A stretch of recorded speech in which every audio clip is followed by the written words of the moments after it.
The orbital station shimmered like a blade above the quiet moon of Vesta Prime. Its outer hull gleamed with polished alloys and banners of the Galactic Council, proud and untouchable.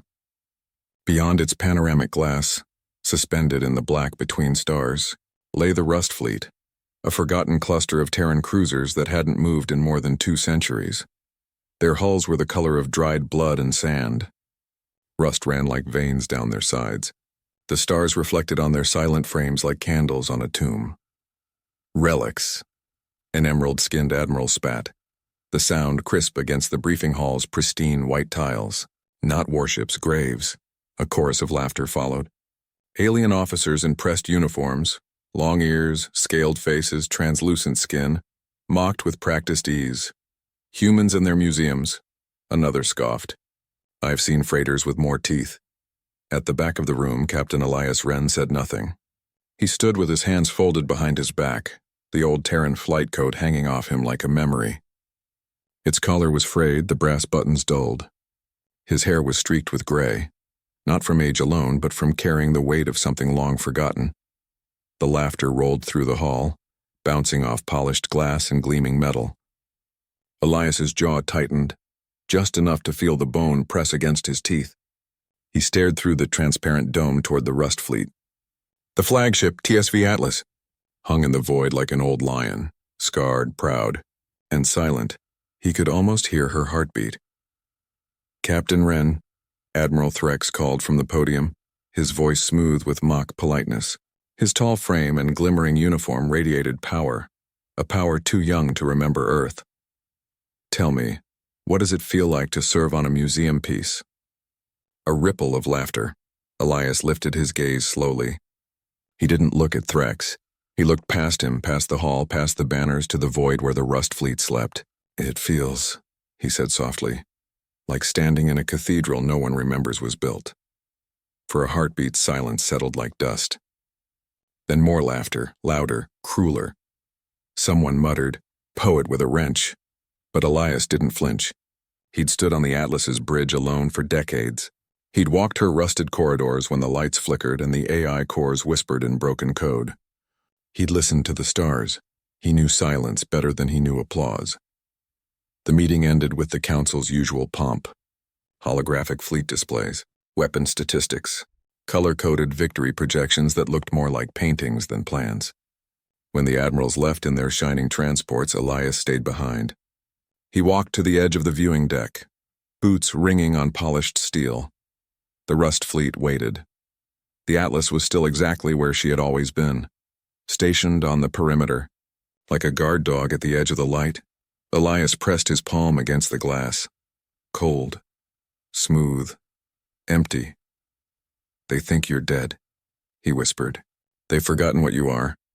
A faint vibration answered, not from the station but from far out in the void. A soft pulse, so faint it could have been the trick of a tired mind. But Elias had spent too long listening to the silence not to hear its changes. The Atlas was still alive.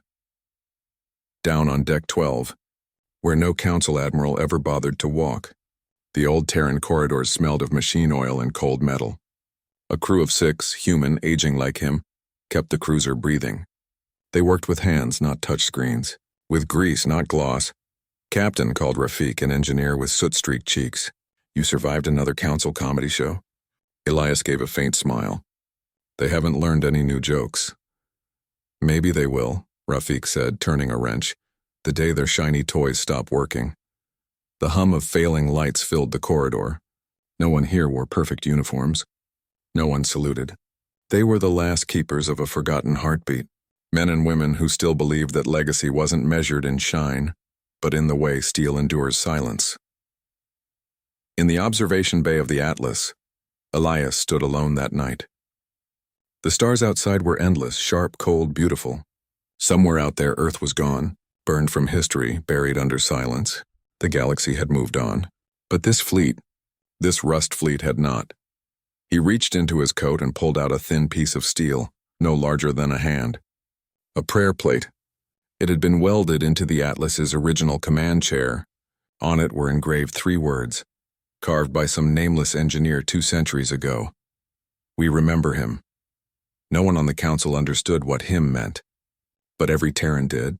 Every child of a lost world had whispered it at least once in the dark. Elias closed his eyes, the plate cool against his palm. He whispered under his breath, "We're still here." Above the fleet, 2 Council patrol ships drifted lazily, their hulls shining like clean silver. The alien crew broadcast on open channels. "Do they even have working engines down there?" One laughed. "I heard they burn. Chemical fuel. Ancient savages." Elias listened to their chatter on his private channel, unmoving. Words were cheap. Legacy was not. He pressed a small button on the railing. A low chime echoed through the Atlas's systems, crawling through half-buried wires and dormant relays. Deep in the ship's heart, far below where anyone ever walked, a core flickered. A single light, blue-white like a forgotten star. Initiation pulse detected. Core identity, Atlas Prime. Captain Ren, authenticated. The console didn't make a sound. It didn't need to. The pulse rippled outward through the metal bones of the ship into the fleet, and then vanished again. Quiet, patient, waiting. At dawn cycle, a young alien ensign stopped Elias outside the docking corridor. She had translucent skin and eyes like polished stone. She shifted nervously as if unsure whether to mock him or salute. "Why do you still serve on those ships?" she finally asked. Elias tilted his head. "Because someone has to remember," she frowned.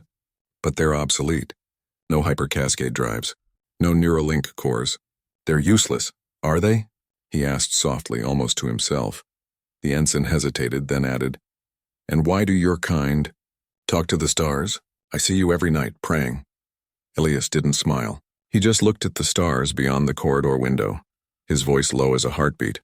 Because someone might be listening. She didn't understand. None of them did, but one day they would. Hours later, in the Atlas's engineering bay, Elias stood before the old helm. Its paint was flaking. Its levers creaked. A modern officer would laugh at it. But to him it was more alive than any of the Council's glass panels. Rafik climbed up from a maintenance hatch. "She's breathing again, Cap. Don't know why, but the core's pulsing." "Like she knows." "She does," Elias said quietly. Rafik didn't ask. He didn't need to. Some things weren't explained. They were inherited. Outside, the Rust fleet slept beneath a sea of stars. The admirals had already moved on with their parades, their projections, their charts. But far in the dark, a heartbeat grew stronger. The fleet was listening, watching, remembering, and when the storm came, and it would come, those who laughed would learn a lesson carved in steel and silence. Elias closed his eyes, whispering the prayer engraved on the plate. A name older than their mockery. A faith older than their fleets, not luck, he breathed. Never luck. The Atlas pulsed once more. The Rust fleet stirred. The observation deck of the TSV Atlas was never designed to be beautiful. Its floor was bare steel, its windows thick slabs of reinforced glass scarred by micrometeorite impacts from centuries past. But to Captain Elias Ren, it was the most sacred place left in the galaxy. Tonight, the stars burned cold and sharp, thousands of white pinpricks scattered across a black ocean. No banners, no councils, no noise, just the void. Elias stood alone, coat draped around his shoulders, hands resting on the rail. Below the viewport, the Rust fleet drifted in perfect stillness, each hull a ghost of Terran engineering, scarred, ancient, and stubbornly unbroken. In the silence, it felt like the ships were listening to him, and he listened back. He reached into his inner pocket and pulled out an object wrapped in worn cloth. Carefully, he unrolled it. Inside lay a small data crystal, no larger than a fingertip. Its surface was etched with Terran language, an alphabet no alien tongue could pronounce properly anymore. This crystal was Earth's last voice. He had memorized every second of the recording, but still, every few nights when the station went quiet and the admirals were gone, he pressed it into the old console port. The screen flickered, fuzzy at first like a candle in the wind. Then for a moment a blue-green world appeared, clouds, ocean, sunlight, and then the voice. "This is Central Terran Command. To any colony, any outpost, we are still here. Do not lose hope. Even if the stars forget our name, we will not." The signal was broken, corrupted, but those last words always came through. Elias closed his eyes, letting the static fill the room like a prayer whispered by a dying world. Even if the stars forget our name, we will not. The message looped once, then faded into silence. He didn't cry. He never did. But the silence after that recording always pressed against his chest like a weight. "Still watching Ghost, Captain?" The voice came from behind him. Rafik stepped into the deck, wiping grease from his hands with a torn rag. The man had been with Elias since the first reactivation cycle, loyal, blunt, and older than most of the admirals mocking them from their polished towers. Elias didn't turn around. Ghosts are more honest than politicians. Rafik chuckled softly, coming to stand beside him. Through the viewport, the stars painted their faces in silver. "You know," Rafik said, leaning on the railing, "most of the crew think Earth's just a story now, something people made up to feel special." "It's not a story," Elias said quietly. "It's the reason we're still here." Rafik studied him. He had seen Elias like this many nights before, staring at a world that no longer answered. There was a kind of faith in that, stubborn, irrational human faith. "They laugh at us," Rafik muttered. "Call this fleet rust, trash. But the Atlas still hums, Cap, and that hum doesn't lie." Elias allowed himself the smallest smile. "She remembers." He walked the corridors of the Atlas later that night, boots echoing against the old steel. The walls bore scratches from long-forgotten battles, faint engravings of crew names, prayers etched into corners no alien would ever understand. At a junction, he paused. There, bolted to the wall, was a simple bronze plaque, tarnished but legible, "For those who left Earth and for those who will find it again." He ran his fingers over the engraving. The metal was cold like the hands of the dead, but it also felt alive in some quiet, stubborn way. "Find it again," he whispered. The Atlas was old, yes, but its architecture was not like modern council ships. New vessels were designed to be controlled by thought link, run by layers of alien bureaucracy, smooth and sterile. The Atlas still needed hands that turned levers, pressed buttons, flipped switches. Every system carried the fingerprints of those who built it. Every deck was personal. This was why Elias trusted it. Machines that listened were dangerous. Machines that needed you were loyal. He climbed up to the bridge and sat in the command chair. The cushion was cracked. The console was a patchwork of old wires and Terran script no alien ever bothered to translate. He placed the prayer plate beside the armrest. The words we remember, him catching the faint red glow of standby, power. He tilted his head back and stared at the overhead canopy, a massive viewport that opened to the stars. "They think faith makes us weak," he murmured to no one. "They think remembering makes us slow." A soft hum rose from the deck plates beneath him. The AI core, dormant for decades, had begun to stir since the initiation pulse. Not awake yet, but listening. Always listening. Elias closed his eyes. "But you remember, don't you?" For a split second, a soft, almost imperceptible voice brushed the edge of the bridge's intercom. A single word, always. He didn't flinch. The old AI had done this before. Ghost signals, whispers from the deep code. No one else believed it was real. But Elias did, because he'd spent years talking to it in the dark. On the observation deck above the council station, a young alien ensign watched through surveillance feeds. The humans were odd, praying to the stars, speaking to rusting metal, walking their corridors like priests in a forgotten temple. She whispered to her superior, "Why does he talk to the ship?" Her superior, a scaled officer with little patience, snorted. "Because Terrans believe everything has a soul, even scrap metal. Strange people. They were useful once," the officer said with disdain, "before they vanished into their own myths." The ensign glanced back at the feed. Elias was sitting alone on the bridge, head bowed, lips moving in silent words. She couldn't explain it, but it unsettled her. Not because it looked weak, but because it didn't.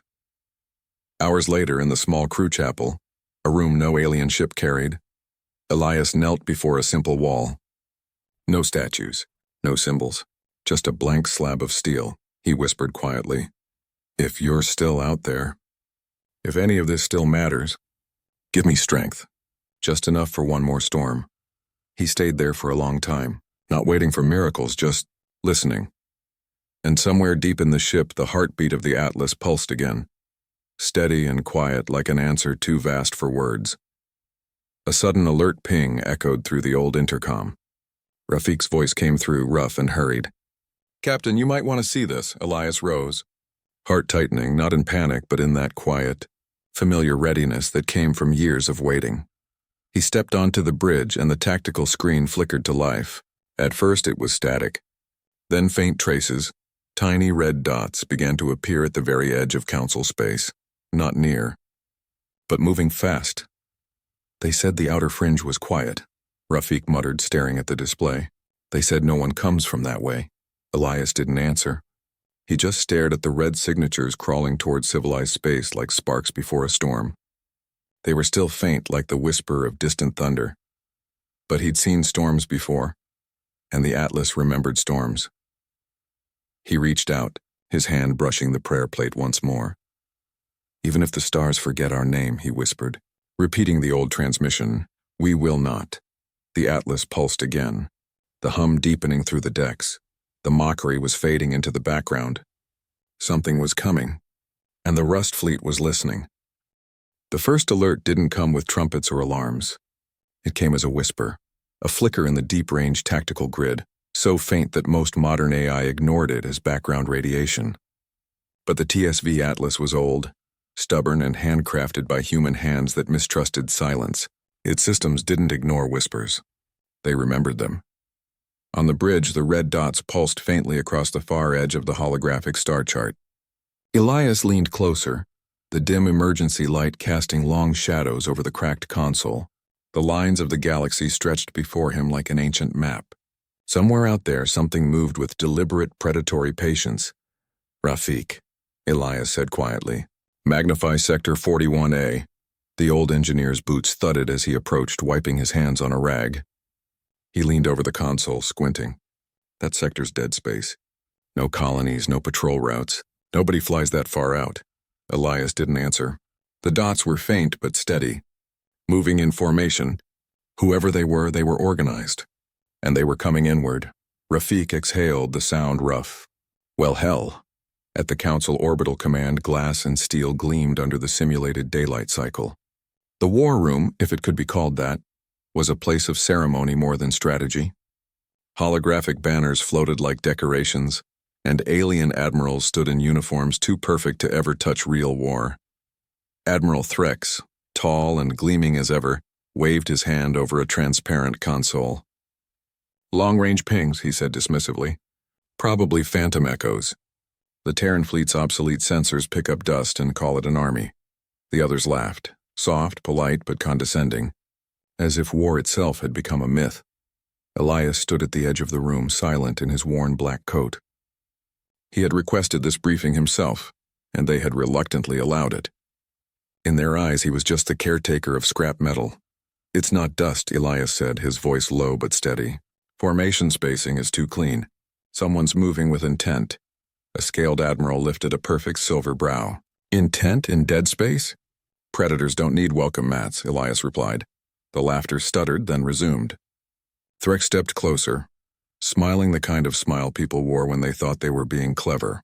Captain Ren, your relics have a tendency to interpret static as prophecy. We, however, have real fleets, real defense systems. Elias didn't rise to the bait. He simply pointed at the star map, the red points growing bolder with each cycle. Then you won't mind keeping an eye on it. Threx waved a hand. The Council Navy has more pressing matters than babysitting ghosts. Elias looked at the admirals and saw not strength but the softness of comfort. They had grown up in peace, believing technology and treaties were eternal shields. They'd never smelled the burning air of a breached deck, never heard a hull scream under pressure. They didn't remember what storms felt like. But Elias did.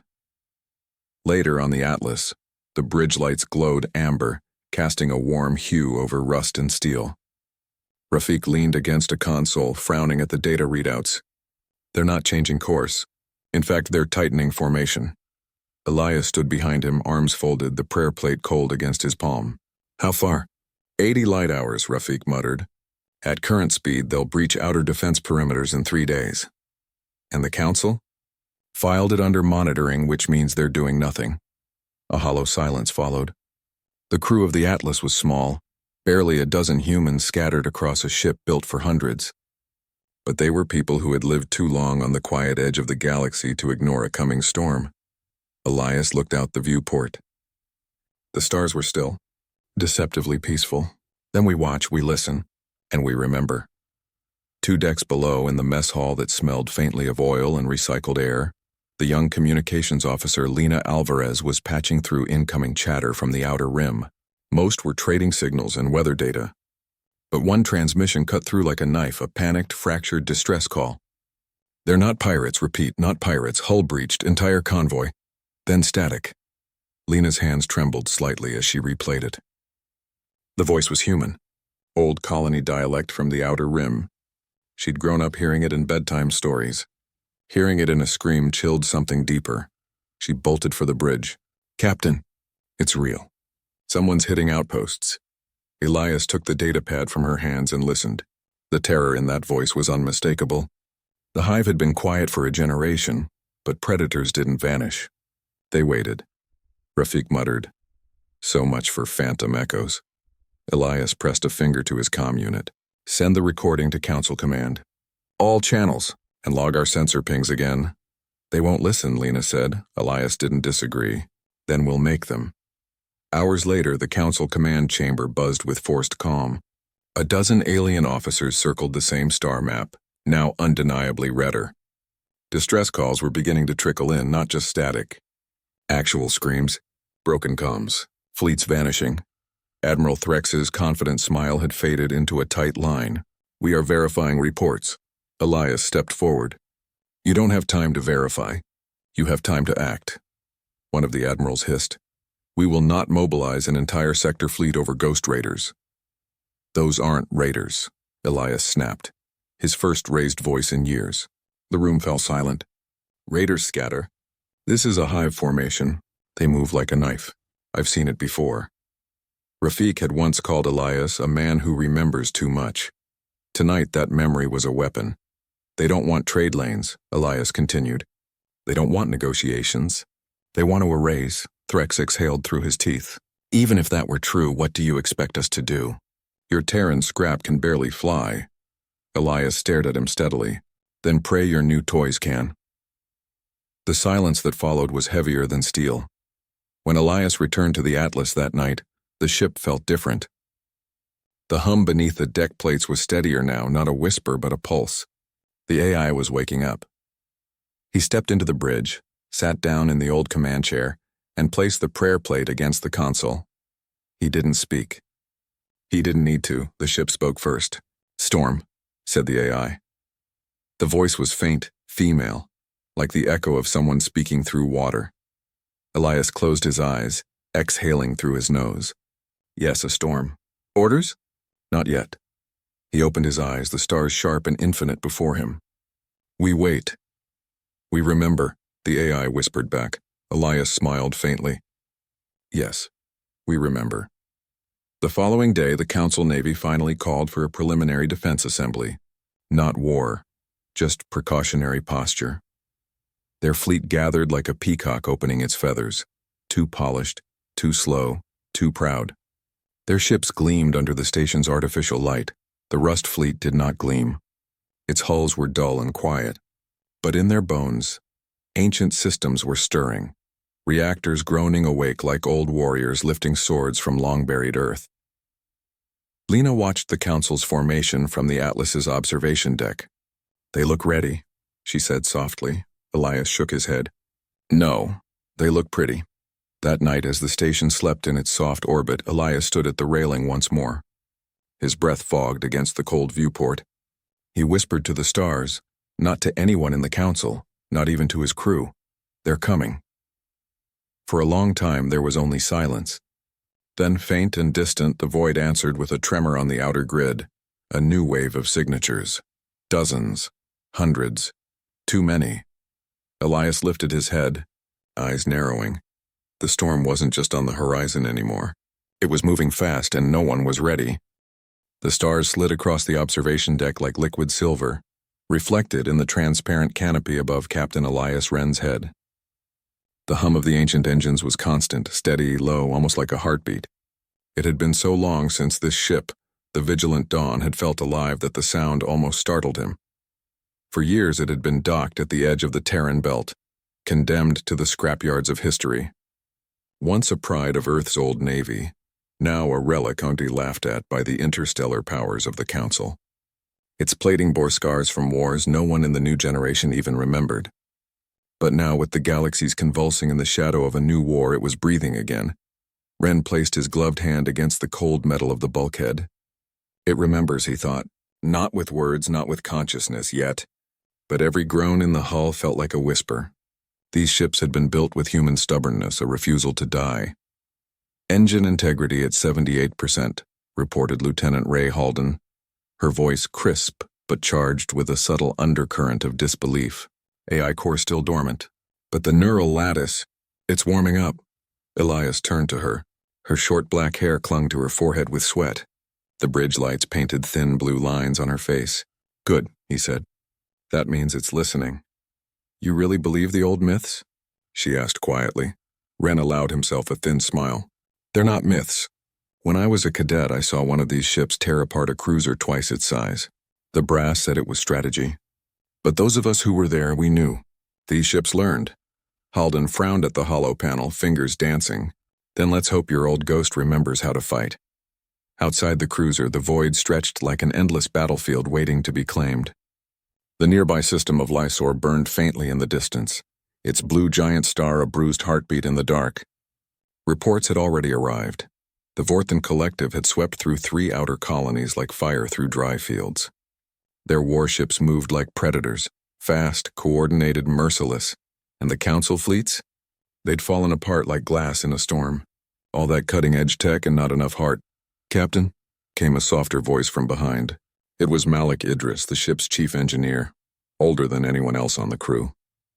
His hands were streaked with carbon dust, face lined by decades of hard service. I got the fusion spine to stabilize. But the auxiliary reactors, they're temperamental. Like old horses that forgot how to run. Ren nodded. We'll remind them. Malik gave a half smile, tired but sincere. You always say that like it's personal. It is personal, Ren replied, looking toward the canopy again. We built these ships when humanity was still finding its place out there, when we didn't have anyone but ourselves to count on. Every weld, every bolt, someone put their hope into it. That matters. Malik glanced at the glowing status panels, then lowered his voice. I saw Ray praying in the engine bay earlier. Never thought I'd see that again on a warship. Ren didn't look surprised. When the stars feel too big, we remember how small we are. And we reach up anyway. The bridge fell into a rhythm. Crew members moved like clockwork. Each station coming alive, their faces caught between fear and purpose. For years, they'd all felt like they were serving aboard a ghost ship. Now, the ghost was stirring. The central display flickered, then stabilized. A schematic of the vigilant dawn bloomed in the air, skeletal, half red, half gold. As systems came online, streaks of gold crawled through the wireframe like veins, filling with blood. Structural integrity field stabilizing. Pulse. Cannons charged at 31%. Sensor. Grid extending to full radius. Then something unexpected. A pulse rippled through the deck plate, soft but deliberate, almost like the thrum of a living heart. The crew paused. Ray's eyes widened. What was that? She whispered. Elias's pulse quickened. He knew that sound. It wasn't a system error. It was a response. Malik's voice crackled over comms. Captain, the AI lattice just shifted on its own. I swear on my badge I didn't touch a damn thing. Ren leaned forward. Show me. The forward hollow split into thousands of shimmering threads, a neural matrix unfolding like a star map. It had been dormant for 2 centuries. No modern ship carried anything like it. The Council had outlawed autonomous combat cores after the War of Black Silence. But this wasn't a modern ship. Lines of old Terran code scrolled down the hollow. Fragments of an intelligence fragmented and waiting. Identity of Vigilant Dawn 01. Core wake sequence detected. Primary query, are you home? The crew stared at the line of text. A shiver rippled through the air. Ray whispered, It's talking to us. Elias's throat tightened. Yes, he said quietly, almost reverently. It's asking if we're home. The old AI didn't sound like the sterile, logical machine minds of the Council fleets. It felt old, almost human, like something built not just with code but belief. Humans had made these ships in the darkest days of their exile, when Earth had burned and hope was thin. They'd built minds that would remember them. Elias approached the console and placed his hand on the activation seal. We're home, he said. For a second, nothing happened. Then the entire ship exhaled. Lights surged. Consoles flared alive. The hum in the hull deepened into a roar that wasn't mechanical. It was alive. Ray staggered back, eyes wide. Malik shouted in the comms as the fusion spine jumped past 100% stability. And on the central hollow, a new line appeared glowing faint gold. Response. Then let us stand again. Half a galaxy away, at the Council's gleaming orbital citadel, military strategists still laughed at Terran rust fleets. They believed the humans clung to their antiques out of nostalgia. They didn't know. They didn't hear the heartbeat of ships like Vigilant Dawn. Later that night, after the initial storm of activity, Elias sat alone on the bridge. The stars were quiet again, the hum of the AI steady and warm. He found himself whispering words his father had once told him as a child. There's someone beyond the stars, boy. Bigger than any fleet. Bigger than fear. That's why we keep looking up. He didn't expect an answer, but the silence around him didn't feel empty. And somewhere deep in the hull, the ship, this old, stubborn, impossible ship, kept breathing. The galaxy didn't know it yet, but the Rust Fleet had just awakened. Ois. The main holomap expanded to reveal the starfields beyond Lysor. Red clusters marked the Vorthan advance, like blood spilling across a dark canvas. In contrast, faint blue beacons began to glow one by one in the Terran belt. Identification codes confirm it, Ray whispered. Vigilant Dawn, Iron Warden, Pax Veritas, Reclaimer's Star. God's Captain. Some of these ships were at the siege of Sol itself. Malik Idris' voice came through the engineering comms, raspy but firm. I've got auxiliary drives fully synced. We can move in formation if the other ships follow our lead. But Captain, some of these ships are falling apart. Rust, microfractures, missing plating. They're old. Elias allowed himself a quiet, hard smile. So are we, Malik, but we still stand. The Vigilant Dawn angled out of its docking orbit, a slow, deliberate turn. Its silhouette was jagged, imperfect, scarred with the history of humanity's most desperate war. But it moved with the grace of something that had never forgotten what it was built to do. Helm, Elias said, stepping to the forward console. Bring us to formation point Omega-2. Let the fleet see us lead. Ray hesitated. They'll follow an old captain in an old ship? They won't follow me, Elias replied. They'll follow the promise of what we used to be. The Vigilant Dawn emerged from the shadows of the asteroid belt into open space. All around it, stars burned sharp and cold. And then, like ghosts rising from the deep, other ships began to follow. 1, then 5, then 30. Hundreds of dormant vessels powered up in cascading waves, their reactors flickering on like lanterns in a storm. Ships that hadn't flown since the collapse of Earth's colonies fell into formation without hesitation, because Terran AI cores didn't forget their battle doctrine. They were designed to remember. Their rusted hulls bore centuries of neglect. But beneath that rust, they still had teeth. Captain, Malik said over comms, voice trembling now, not with fear, but something older. Do you hear it? Elias cocked his head. He did. A sound carried through the hull. Not real sound, but the deep vibration of synchronized engines, the shared pulse of a fleet breathing together. It was the song of warships that had outlived the people who built them. They're singing, Malik whispered, just like the stories. Elias's hand curled around the edge of the console. No, he said softly. They're remembering. On the central hollow, an urgent red flare burst from the Lysor system. Enemy movement, Ray reported. Vorthon assault fleet. 5 capital dreadnoughts and a spear of hunter-killer escorts. They've broken through the second defensive line. And the Council fleet, Elias asked, scattered. They're retreating to high orbit. They won't hold Lysor. Elias stared at the map. Modern fleets, fast, sleek, full of hollow confidence, were crumbling under the weight of the Vorthan. Humanity's partners were folding, and here in the darkness a rusted fleet stood ready to fight. We won't let Lysor burn, he said finally. Helm, plot a jump. Sir, Ray interrupted, nervous. We're not an official fleet. No council sanction, no strategic command. This is suicide. Elias turned to her, his expression calm but burning with conviction. When Earth fell, we didn't wait for permission to survive. When the stars turned their backs on us, we learned to light our own fires. If we wait for someone else to save us now, then we've already lost. Ray lowered her gaze, her throat tightening. Understood, Captain. Good, Elias said, his voice steady. Because history isn't written by those who wait. As the jump sequence initialized, Malik's face appeared on the holo feed, smudged with oil, eyes shining. I rerouted the fusion spine. She's old, Captain, but she's roaring. One push, maybe two, and then she'll need prayers. Elias chuckled faintly. Then start praying early. Malik tilted his head. Already did. Haven't done that in years. Behind him, in the soft flicker of reactor light, Elias noticed a small silver pendant hanging from a pipe. A star and crescent, worn and faded. He remembered Malik had lost family back on the old Earth. He never spoke of it. But in that silent gesture, Elias understood everything. Jump initiation. T-minus 30 seconds. Ray whispered, barely audible. Captain, what if we fail? Elias didn't look at her. He looked at the stars, endless, cold, merciless, and felt no fear. Only clarity. Then we'll fail like humans always have, he said. Loudly, brilliantly, standing up. The old jump drive engaged. Not with the sleek whisper of modern council tech, but with a growl. The stars stretched into streaks of molten white as space itself bent around the Rust fleet. One by one, hundreds of old Terran warships vanished into the dark. The Vorthon would soon learn. Humanity's strength had never been in polished metal or shiny tech. It had always been in stubbornness, and the galaxy was about to hear it roar. Lysor burned against the void like a blue flame in the dark.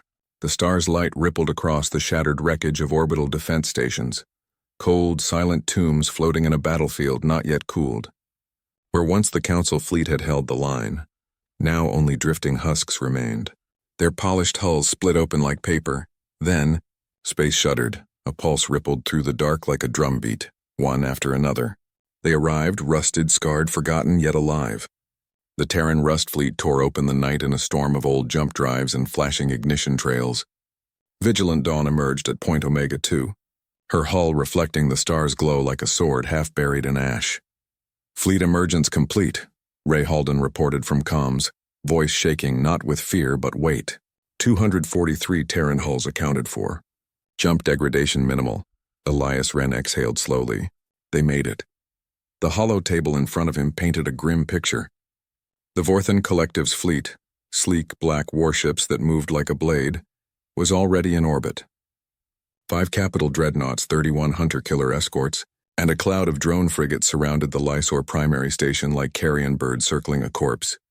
Captain, Malik Idris growled over the comms, his voice buried in static from the overloaded engineering grid. Their positioning's flawless. This isn't a brawl, it's an execution. Elias didn't flinch. Then we'll rewrite their script. Signal from the Council flagship, Ray announced suddenly. They're demanding identification. Put them through, Elias said, stepping to the center console. A holographic image flickered into being. Admiral Thane Auric, polished silver uniform, perfect posture, and a face carved from the same arrogance as every council officer Elias had ever met. This is Admiral Auric of the High Council Fleet, the man barked. Identify yourselves immediately. That formation you're holding is illegal. Terran vessels are not sanctioned for combat deployment. Elias folded his hands behind his back. This is Captain Elias Ren, Terran Defense Command. And with all due respect, Admiral, your sanctions won't mean much when the Vorthon burn Lysor to ash. Auric sneered. You're a fool. Your ships are antiques. Get out of my battle space. Your battle space? Elias said softly, almost like a whisper. Funny. I don't see your fleet fighting. The Admiral stiffened, but Elias cut the transmission before he could reply. There was no time for debates with men who mistook their rank for relevance. The tactical alarms began to pulse red. Vorthon assault wave forming up, Ray called. Vector heading straight for the station. They're going to finish what they started. Elias glanced at the Rust fleet. Their formation wasn't perfect. Half the ships bore damage from centuries of neglect. But the Terran AI cores linked effortlessly, sharing targeting data, synchronizing firing arcs, aligning jump trails like a single heartbeat. These weren't shiny toys built for parades. These were warships built when humanity had no one else. Order the fleet to hold position, Elias said. Ray blinked. Hold, sir, they're closing fast. Exactly, Elias interrupted. Let them think we're fragile. Let them get close.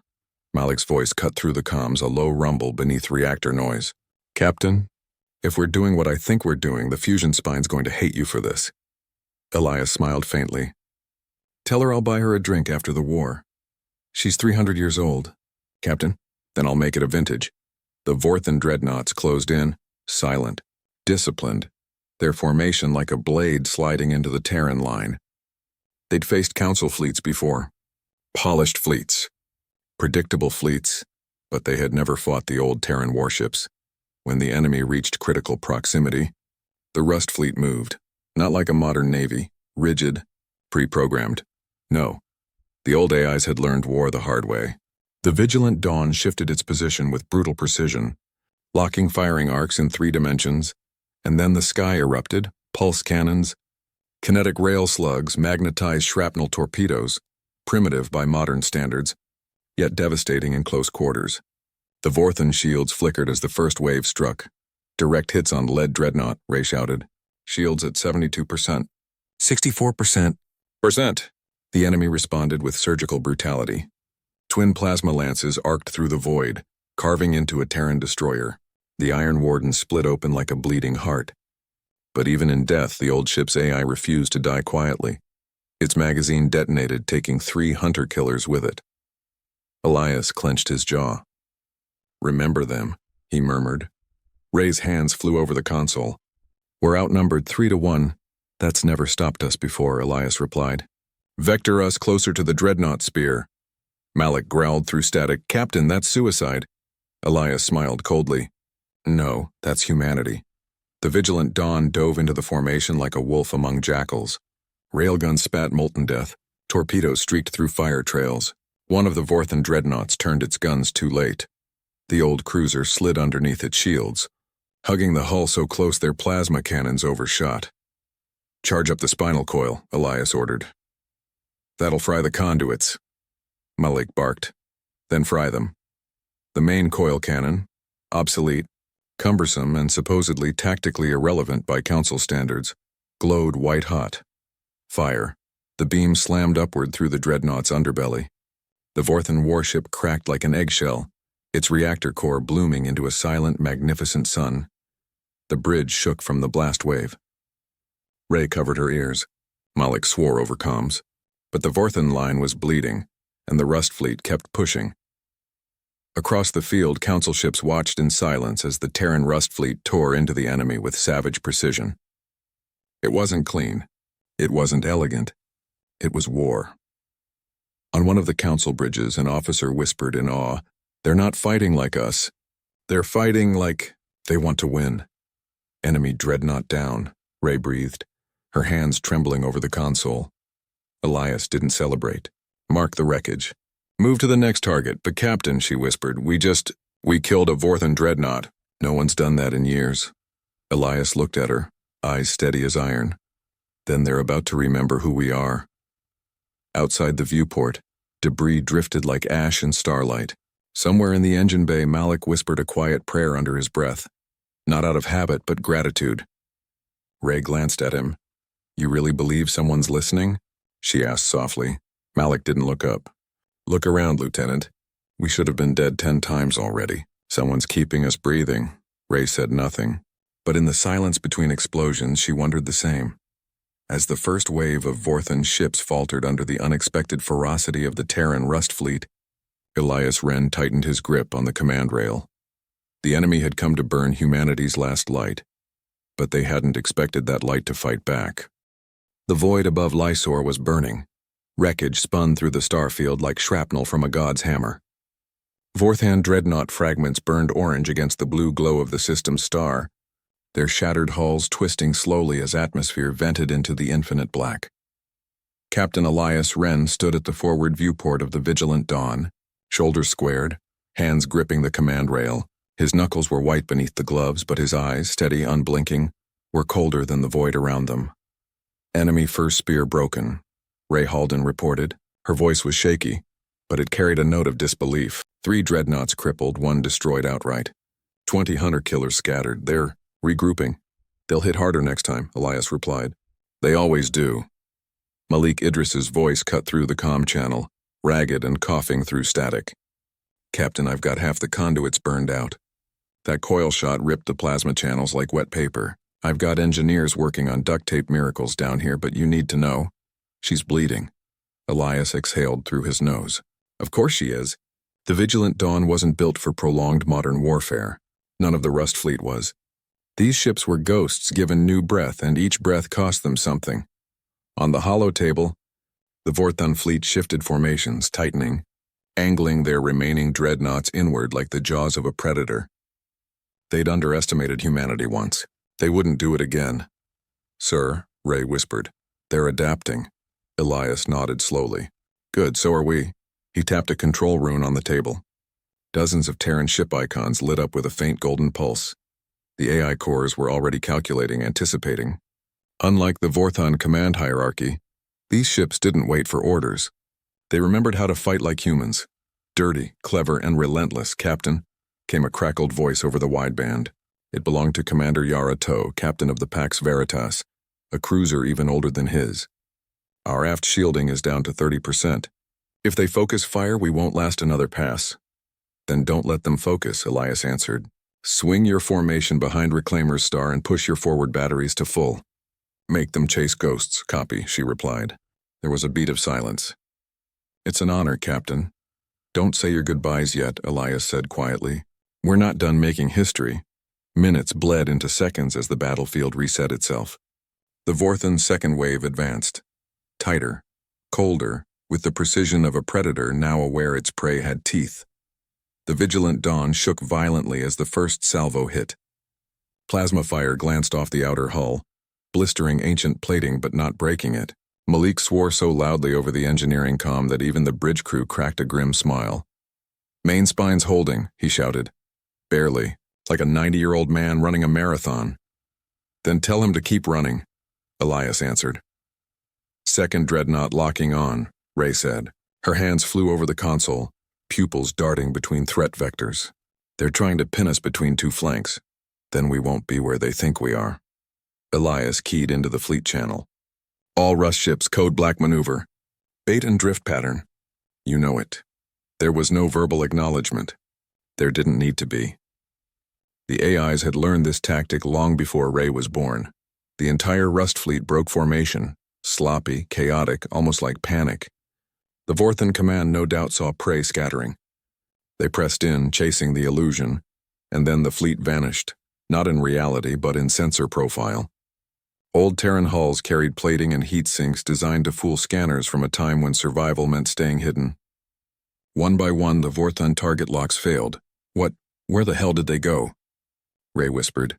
Elias allowed himself a razor-thin smile. Home. A split second later, the Rust fleet reappeared in a spread formation directly behind the Vorthon spear. Vigilant Dawn led the charge. Fire everything, Elias said. The night exploded. Railguns hammered through black hulls. Torpedoes streaked across the darkness like falling stars. 2 hunter-killers disintegrated instantly.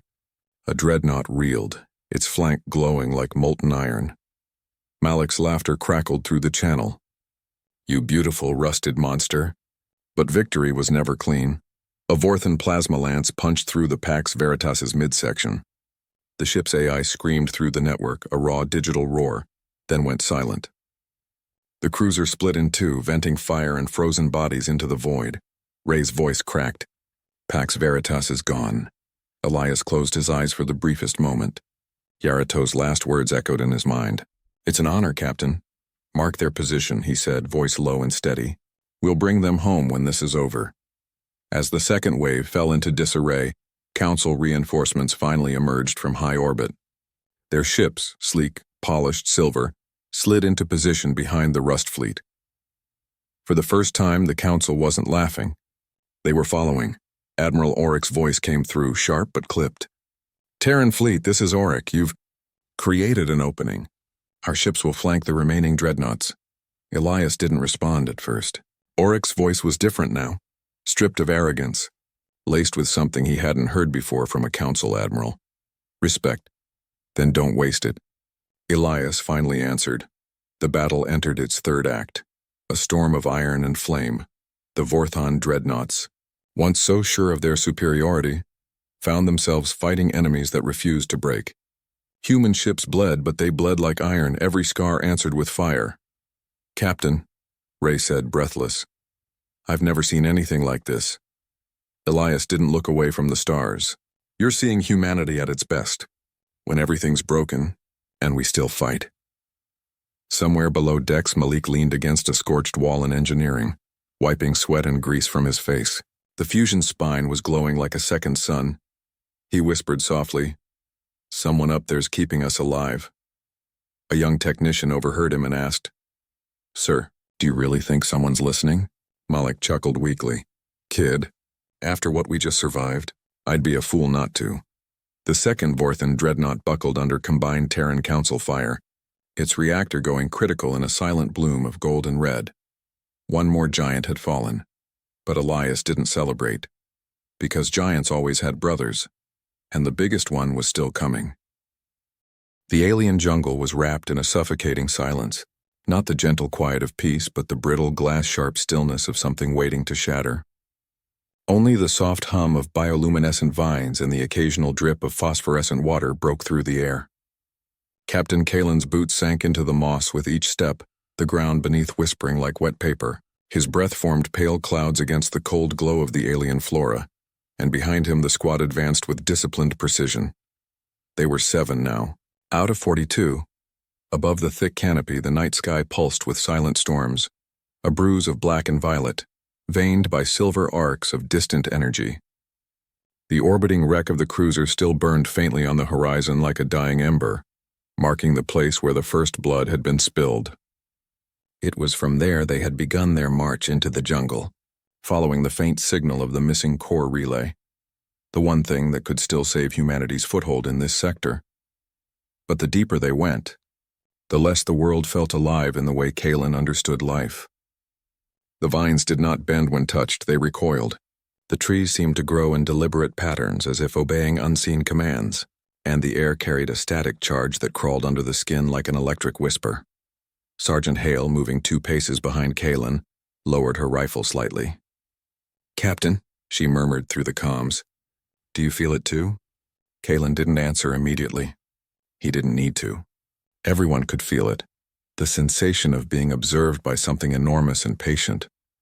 Not the wild, frantic attention of predators. Something colder, something that studied, learned, and waited. He finally spoke. "Eyes up, weapons live. We're not alone." As if on cue, the jungle pulsed. Not figuratively, literally. The trees expanded with a wet creak. Vines tightened like muscles contracting, and the light dimmed for a heartbeat, plunging the squad into near darkness. Then the glow returned, softer now, but wrong somehow. "Movement, left flank," Hale hissed. Kalen swung his rifle. Shadows darted between the trees, elongated, boneless shapes gliding without sound. They weren't running. They were circling. Private Loran began to shake. "Sir, I count." "Don't count," Kalen snapped quietly. "They want you to." Then came the voice.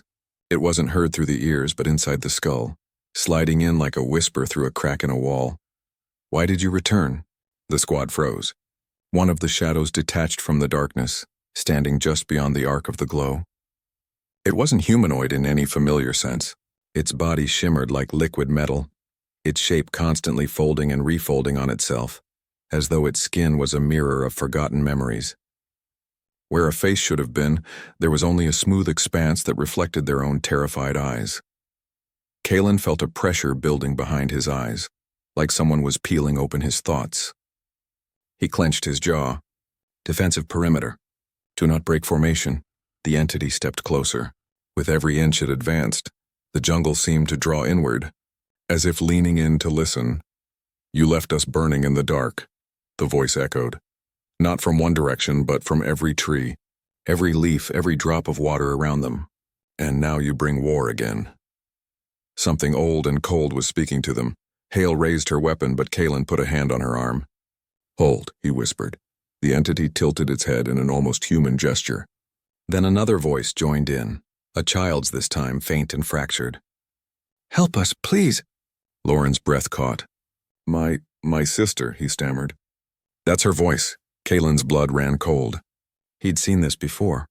Not here, but in other systems where the old ruins had whispered to dying men. This was not a voice. It was an echo pulled from their minds, A lure. Eyes down. No visual lock, Kalen ordered sharply. They use reflection, but Lauren was already stepping forward. 1 step, 2. The air snapped like breaking glass. A vine shot from the ground with terrifying speed, wrapping around Loran's torso and lifting him into the air. His scream was swallowed by the jungle as the shadow forms surged forward, not attacking but flowing like a tide around the squad. Gunfire erupted. Bright streams of energy lit up the darkness, tearing through vines and burning glowing holes into the ground. The air filled with the hiss of melting bark and the stench of alien resin. Hale dragged Kalen backward as the squad fell into a defensive ring. "Captain!" someone shouted. "We're being surrounded." Kalen's heart hammered like war drums in his chest. Loran's scream cut off abruptly. Above them, the jungle canopy began to twist and curl inward like a closing fist. "Cutting off the starlight, you cannot leave again," the voice said. And then, for the first time, Kalen felt fear settle not in his chest, but in his bones. The silence returned. He realized with brutal clarity that the jungle was no mere environment.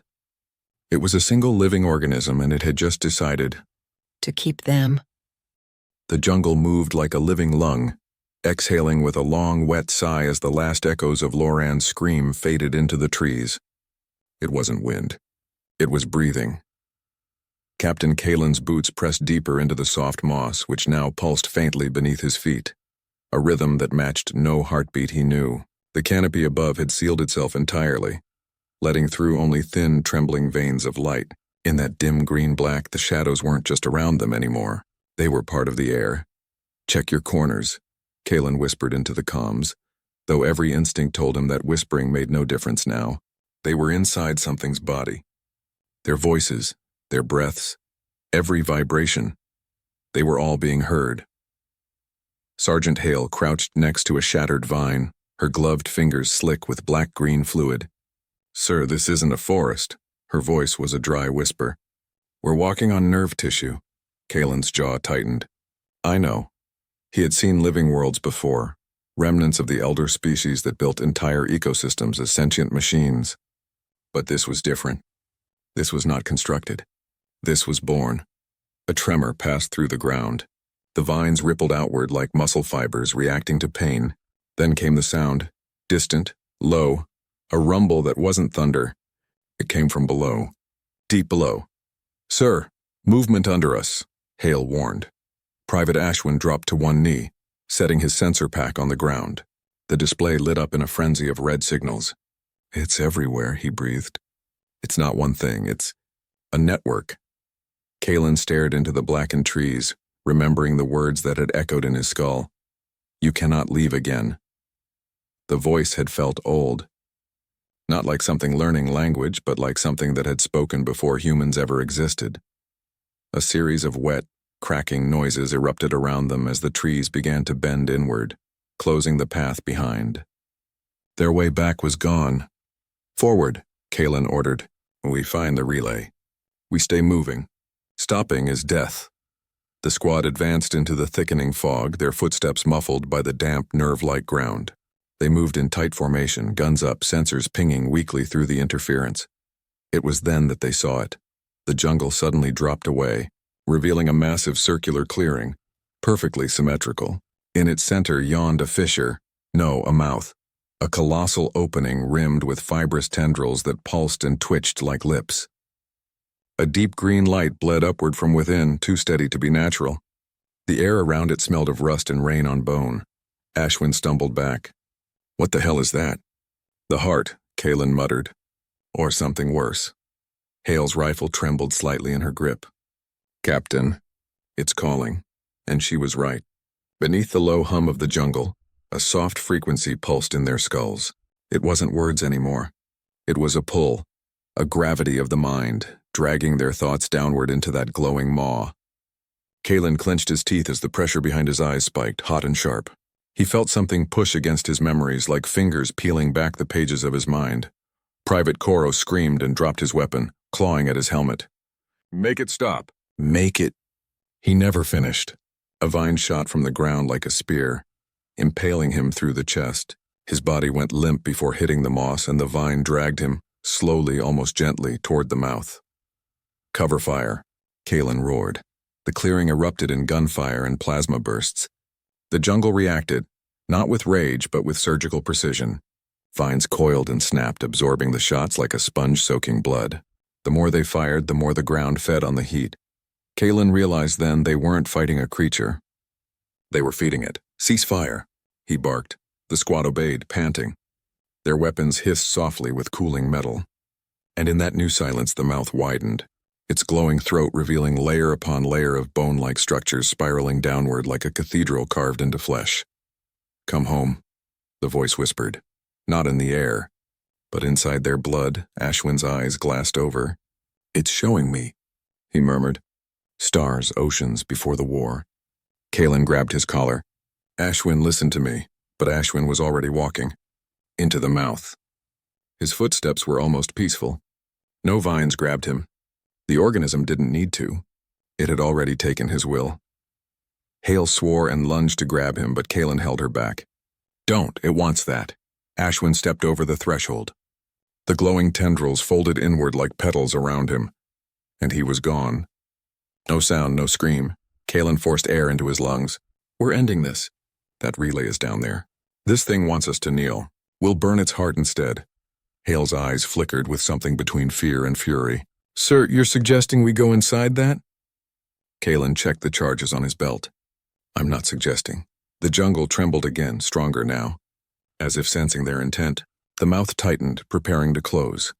Kalen stepped to the edge and stared into the spiraling abyss of pulsing green. For the first time, the voice spoke only to him. "You left us in the dark once, Kalen. You were the first to burn this sky." And then, like a forgotten nightmare uncoiling, he remembered. The last war. The bombardment. The screams through static. This wasn't their first contact. This was their revenge. He turned to the squad, voice like iron. "We end this now."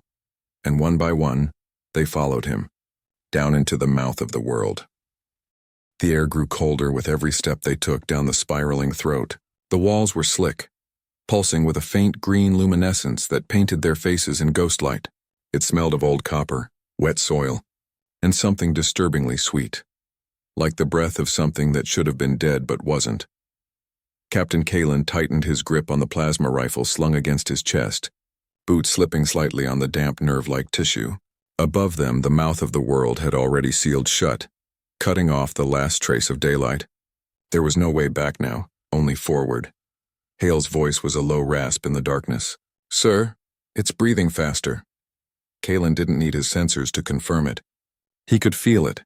Each exhale vibrated through the tunnel like the slow pulse of a giant heart. This entire world wasn't just alive. It was aware. They passed through a narrowing section of the tunnel where the walls pressed closer, forcing them into single file. Wet strands of fibrous material brushed against their helmets like fingers. Some clung. Kalen cut them loose with his blade. The strands twitched after being severed. "This isn't a natural organism," whispered Private Ivo, his voice shaky. "This is engineered. It's got symmetry, layered growth rings. And, Captain, it knows we're here." Kalen's jaw clenched. "Then let it know what's coming." Further down, the glow intensified. The tunnel opened into a vast subterranean chamber, a cathedral of flesh and light. Towering pillars of bioluminescent tissue rose like vertebrae, spiraling into darkness. The air hummed with an almost sacred resonance. And in the center, the relay. A black monolith fused into the flesh, glowing faintly red beneath the green light. Ancient, human-made. Kalen froze. For a second, his lungs forgot to breathe. "This is an alien," Hale whispered behind him. "That's Terran tech." Ashwin's last words echoed in Kalen's skull. "It's showing me—" Before the war. He stepped closer, boots squelching in the soft ground. The relay pulsed like a second heart within the living world. Terran lettering was still visible beneath layers of organic growth. Titan Node 3, Forbidden Access, Soul Defense Network. Kalen reached out, brushing his gloved fingers against the surface. The metal was ice cold.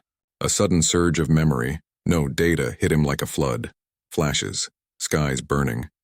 Terran ships abandoning the colonies.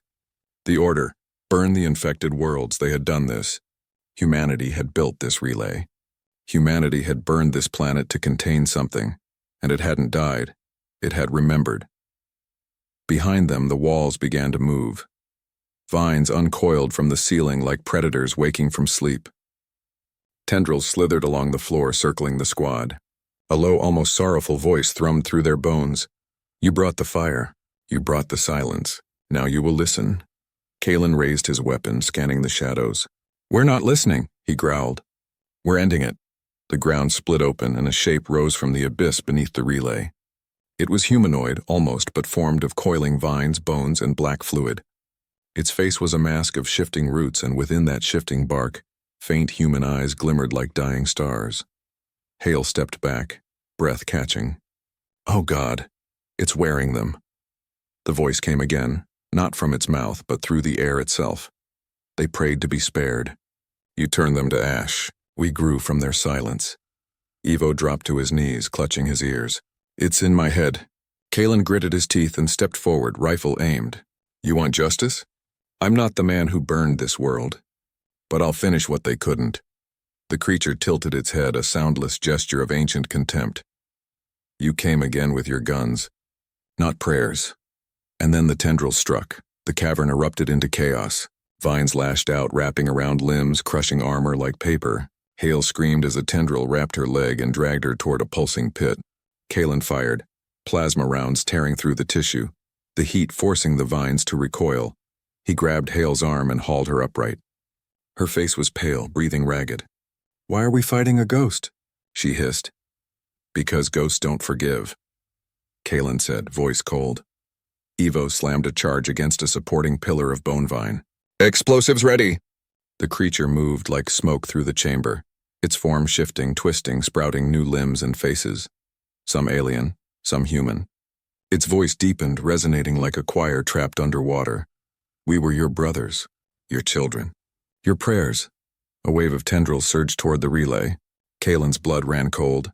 It was trying to reactivate the node. "Hale!" Kalen barked.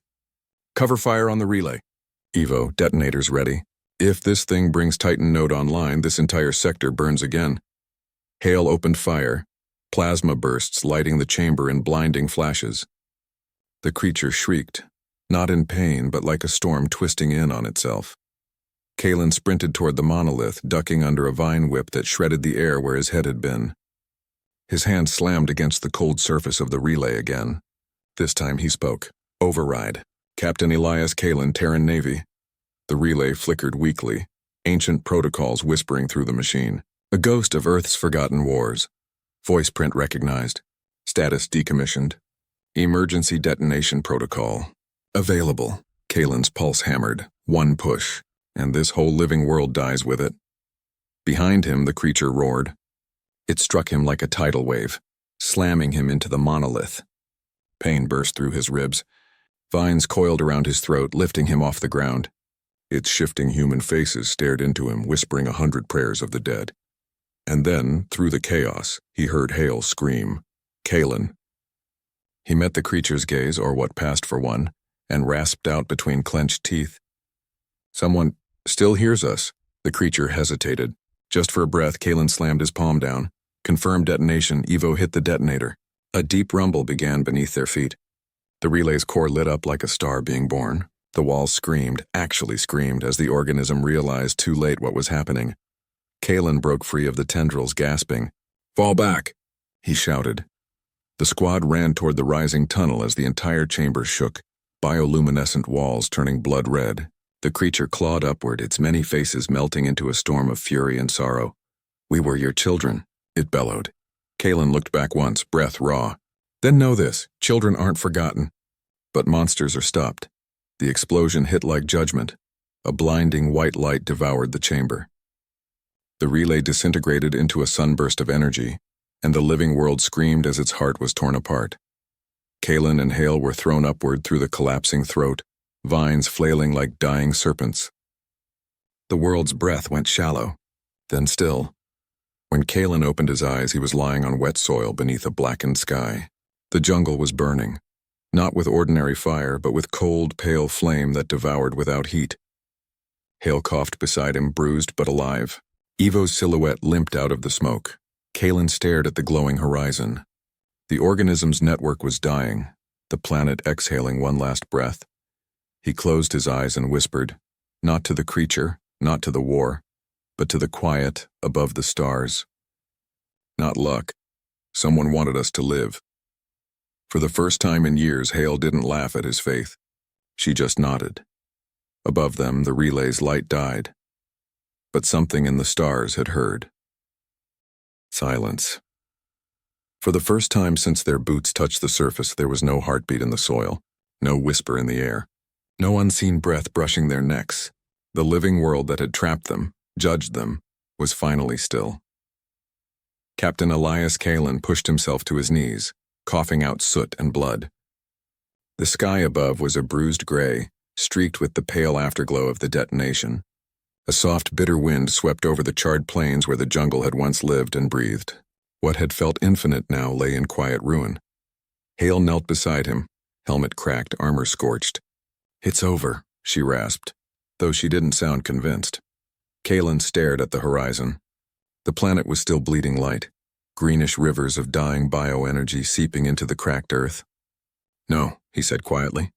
"We just ended one chapter. We haven't written the rest." The last few squad members emerged from the smoke. Evo limped heavily, one arm in a makeshift sling. 2 others were missing. Their absence screamed louder than any cry. Above them, a faint hum, metallic, clean, deliberate, cut through the silence. Kalen looked up and saw it. A single ship descending through the smoky clouds. Not the Council's polished cruisers. Not alien. Terran. An old cruiser, weather-beaten and battle-scarred, marked with the faded sigil of the Rust Fleet. Hale let out a breathless laugh. "You've got to be kidding me." The Argent Dawn hovered above the scorched terrain like a ghost returning to the battlefield it once fled. Its hull was patched with generations of makeshift repairs. Its engines rattled as if fueled by stubbornness alone. And yet, it flew. Kalen tapped his comm. "Argent Dawn, this is Kalen. Ground team alive, barely. Request immediate evac. Static." Then a voice crackled through the channel, a voice he hadn't heard in a decade. "You never did know how to die properly." Elias, Kalen's throat tightened. Reyes. Commander Leon Reyes, once his second-in-command, now captain of the last free Terran warship. Minutes later, the squad was lifted aboard the cruiser's hangar. The metal floors of the Argent Dawn vibrated beneath Kalen's boots, not like a machine, but like an old warhorse breathing again. The ship smelled of rust, oil, recycled air, and home. Crew members moved with quiet urgency, many with graying hair and hands that had seen too many wars. Terran uniforms faded but never abandoned. Reyes stood at the end of the bay, hands clasped behind his back, the corner of his mouth curled in that familiar half-smile. "You always did pick the worst places to take a walk." Kalen exhaled through a tired grin. "You always did like following me into hell." Reyes gestured toward the forward bay. "Come on, you need to see this." The Argent Dawn rose above the dead jungle.